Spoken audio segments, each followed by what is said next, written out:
All right, here we go. This is Saturday, August 23rd, 2014 at Lake Erie Speedway in Northeast Pennsylvania.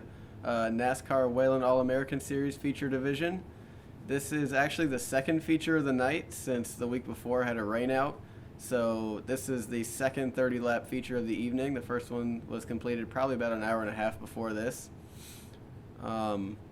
Right now, we're probably just getting ready. You can see some of the other people are getting strapped in. It looks like I'm starting probably about row 6, I'd say, outside 6th row.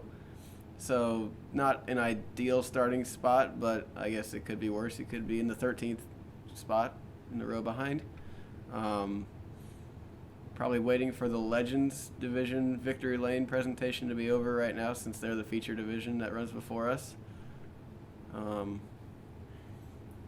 What's going through your head right now? What's going through my head right now is, I don't know, this night is different since there was already one race that has been run. Usually it's just a heat race, which is only 10 laps. Since there's already been one full-length feature run, it kind of changes everything a little bit. At this point, probably just trying to get a guess of what's going to happen at the start, looking who's in what row I think is going to go, where I can go, who's around me. Usually that all gets thrown out the window in about 2 seconds once the green flag goes, but it's nice to have somewhat of a game plan. Okay, at this point, what is your plan? At this point, I have two very strong cars right in front of me, and it looks like there's two strong cars right in front of them. So I'll probably just try and stick. I can't tell who's on the inside of me right there, but I'll probably end up just trying to stick right behind the car that's in front of me, since I have a feeling they'll work their way up through the pack, and I'll stick right behind them to see if I can just go with them. Be nice if I had a chain I could attach to their bumper and wrap it around mine. They could take me with them. There's my dad, crew chief, engineer, and there's Mom. Going over maybe changes made to the car since the last race? Usually Dad will come over and give everything just a once over, make sure there's nothing left on the car. Either if we had a wrench, we were changing something, you don't want to leave that sitting on the car anywhere, obviously. He'll make sure nothing's dragging on the ground or leaking or anything like that. And then he'd probably go get a cheeseburger or something to watch. Now your first race was in daylight, now it's nighttime. What changes does that have to the car? Daylight versus nighttime changes the track. Obviously having the heat from the sun will change the surface temperature of the track. I think it's nicer to race at night since during the day the sun coming into turn 3 is really bad at this track. So if you can eliminate that factor, it makes visibility a lot better. This is a really nice facility, so their lights at night really light up everything really well. No problem seeing or anything. To me, it's much easier to race at night at this track. Just waiting for the signal to go. Yep. Do the nerves kick in now, or is that? Yeah, the nerves have probably been there since I started strapping in. Oh, I heard an engine fire. It's time to go. There I go. I think that's me, ready to go. Everyone, all the crew members will say their last words and start heading over to the bleachers to watch. Now, what do your nerves feel like now, waiting to go? Your engine's running. At this point, I mean, there's a little bit of nerves, but you're there in the moment. Stuff's running. It's real. Once you start pulling out, you just got to do it. You see they're starting to file out. And what are these guys doing in front of you? That's a good question. I don't know what these guys are doing in front of me. Getting their last remarks in and holding up the show a little bit, but... Does that affect you at all? Slightly. It's not too bad, but... There you go. Engine fired.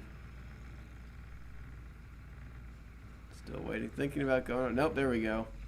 Actually, now that I think about it, those guys may have had a problem, so they might have had trouble getting the car started. I'm not 100% sure. You can see the field over on turn 1 entry waiting for us all to catch up.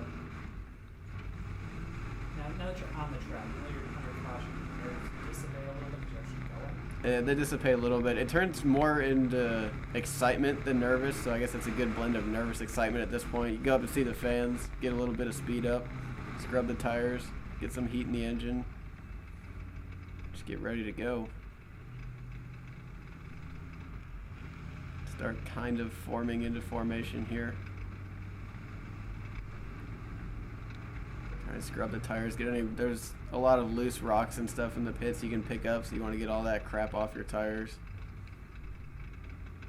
Does warming up your tires like that make a difference? I would say they're not going to be up to temperature just from doing that, but it will clear a lot of the debris, little pieces of, rocks, marbles, whatever is on there. Some people do a lot more than others, as long as you get them clean and maybe get a little bit of heat in them. First turn's always the most interesting. You have all these other cars around you and you're not ever quite sure exactly what your car is going to do. It'll behave pretty similarly to how it was earlier in the night, but since obviously the sun is gone and everything, it changes slightly. So you always got to kind of be on your toes that first turn to make sure you keep control. 1 to go at this point. Wave lap, waving to the fans. Can you actually see the fans you're waving to? Yep, definitely. You can see people pointing, you can see people waving. So at this point, getting in as tight as everyone can. Got fireworks going off.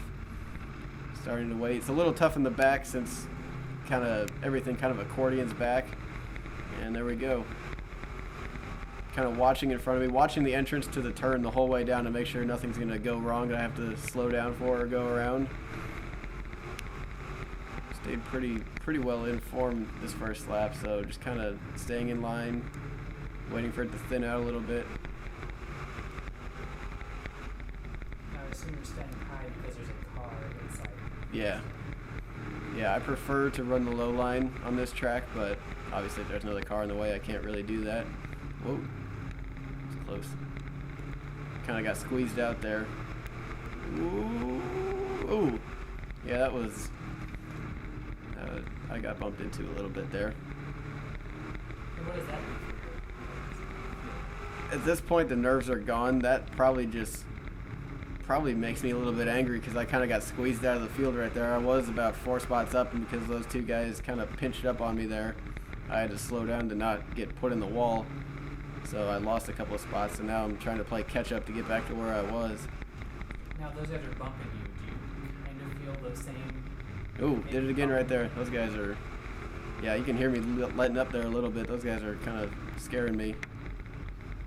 Now if it came down to it, are you going to bump them if you get the chance to and pay back? At this point in the race, no. Payback's not a good idea. I'd prefer to just get around them and put them in the mirror. I think that's a better payback than putting a bumper on them. I'm trying to look inside the 11 car here. Got a little bit of a position on them.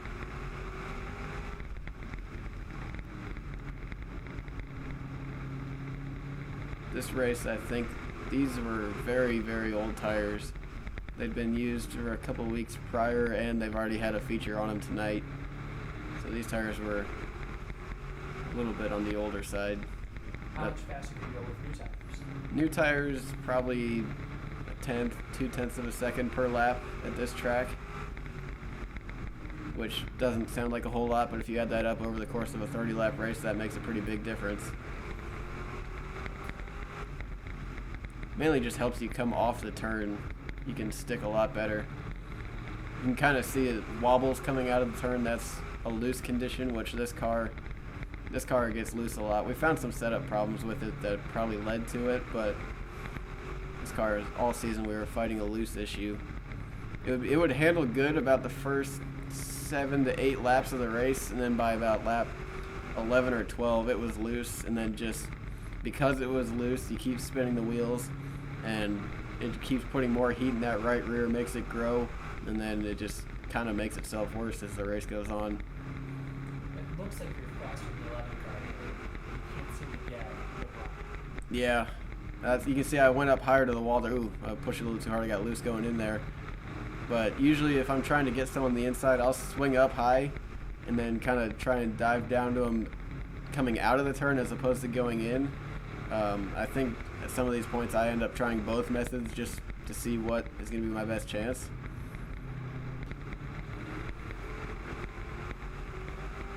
Yeah, at this point in the race, like I said earlier, about 7 to 8 laps is my window of good handling.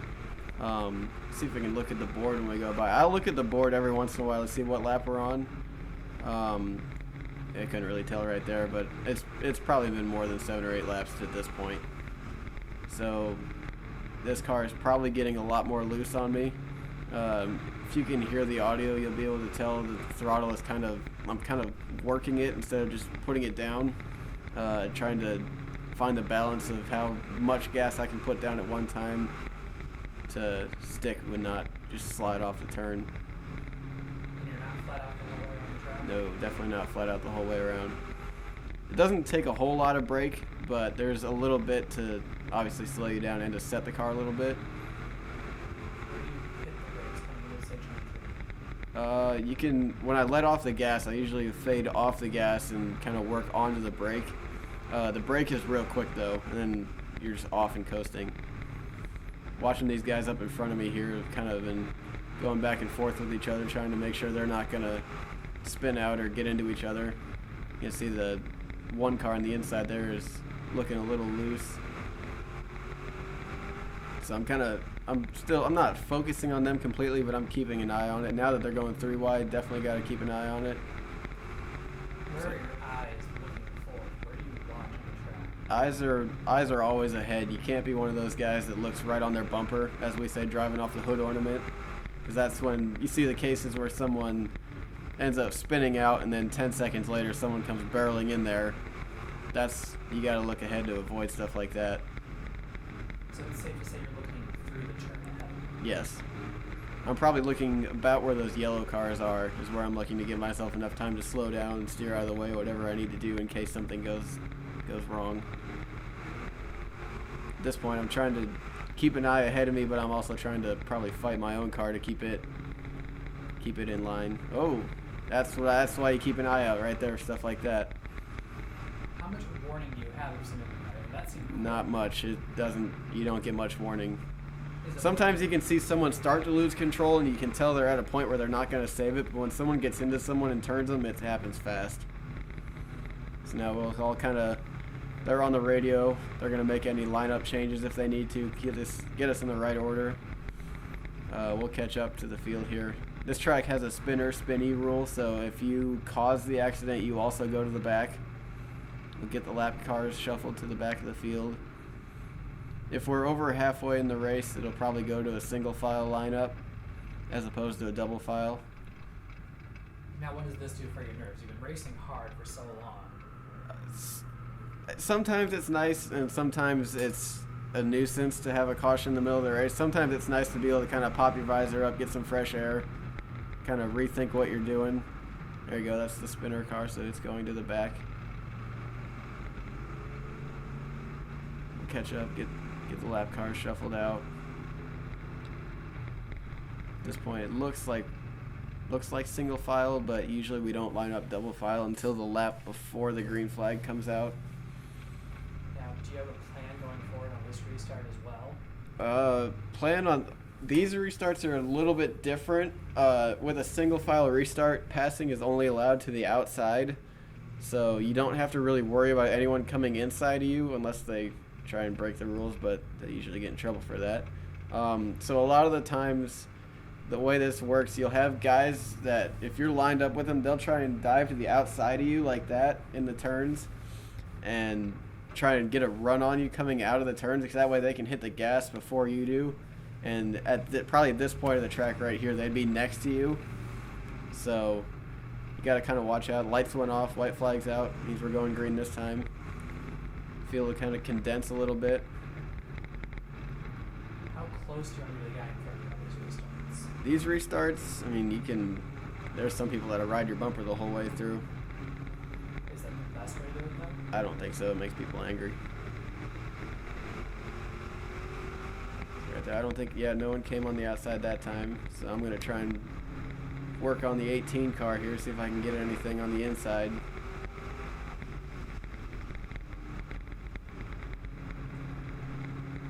Kind of, again, keeping an eye ahead, since sometimes these restarts can get a little dicey too. Just in any situation where the field is bunched together, there's always a good chance something could happen. But I mean, you can't really focus on that, because if you're focusing on that, you're not focusing on what's happening directly in front of you and what you're doing. Again, you can see the car is loose here, so we're already starting to fall back. Now the video looks very bumpy. Describe that as accurate? I think the video motion is more due to the fact that the camera was mounted on the roof, which isn't the most solid part of the car because it kind of flaps a little bit in the wind. This track's actually very, very smooth, so there's not really any bad bumps on it anywhere. Yeah, right there I'm watching that yellow car because he kind of slid up to the wall again, and he looks like he's fighting a much more loose condition than I am. So I'm keeping an eye on that. Watch the 18 look outside here. Just gone from yellow flag to green. Does it take you a couple laps to get your momentum back, your rhythm, your feeling to it back? Kind of. It takes maybe a lap and you're back in the groove after a yellow like that. It's not too bad since you've already got all the adrenaline worked up and everything. Looking outside again. Nope. Ooh, I got real loose there. I had to let off coming into the straightaway. Keeping an eye on the guys ahead of me again. Ooh, very loose again right there. As you can see, it just gets worse as the race goes on. And how do you fight that? You just got to work through it. And oh, there you go. Yellow car just ran the white one up into the wall. That's definitely when I'm starting to keep an eye on them because now that I know one of them's probably angry, one of them's loose. I'm loose, sliding around all over the place. Watching them again to make sure they don't do it again. There you go. The 18 got around the one. Now, what does driving a loose race car like that feel like? Driving a loose car, I mean, it's just unstable. It's not necessarily the worst thing in the world. You can go a little faster when you're loose than when you're tight. It looks like something just happened again. So we'll all regroup here. At this point in the race, when I know I'm not catching anyone and the car's just getting looser and looser, I'm usually kind of just wanting it to end because I know I can't really go forward. I don't think I'm really worried about anything coming behind me. Oh, that's the end actually. There you go, that was 30 laps. I got what I wanted. It was over. Does that end come quicker than you expect sometimes? Sometimes it comes quick. Sometimes it just seems like it's never going to end. So I didn't notice it come with a white flag. I didn't either. I didn't see that. I'm sure I saw it when it was actually happening, but so there goes the orange car that started in front of me, won the race. So we'll pull off. Usually at this point, I leave my seatbelts and stuff on just because you never know who's mad at who, and I've seen some stuff after races end. So I'm just going to probably pop my visor up, maybe take my gloves off. What's the disappointment like? Knowing the car in front of you won, but you had no real competitiveness in this.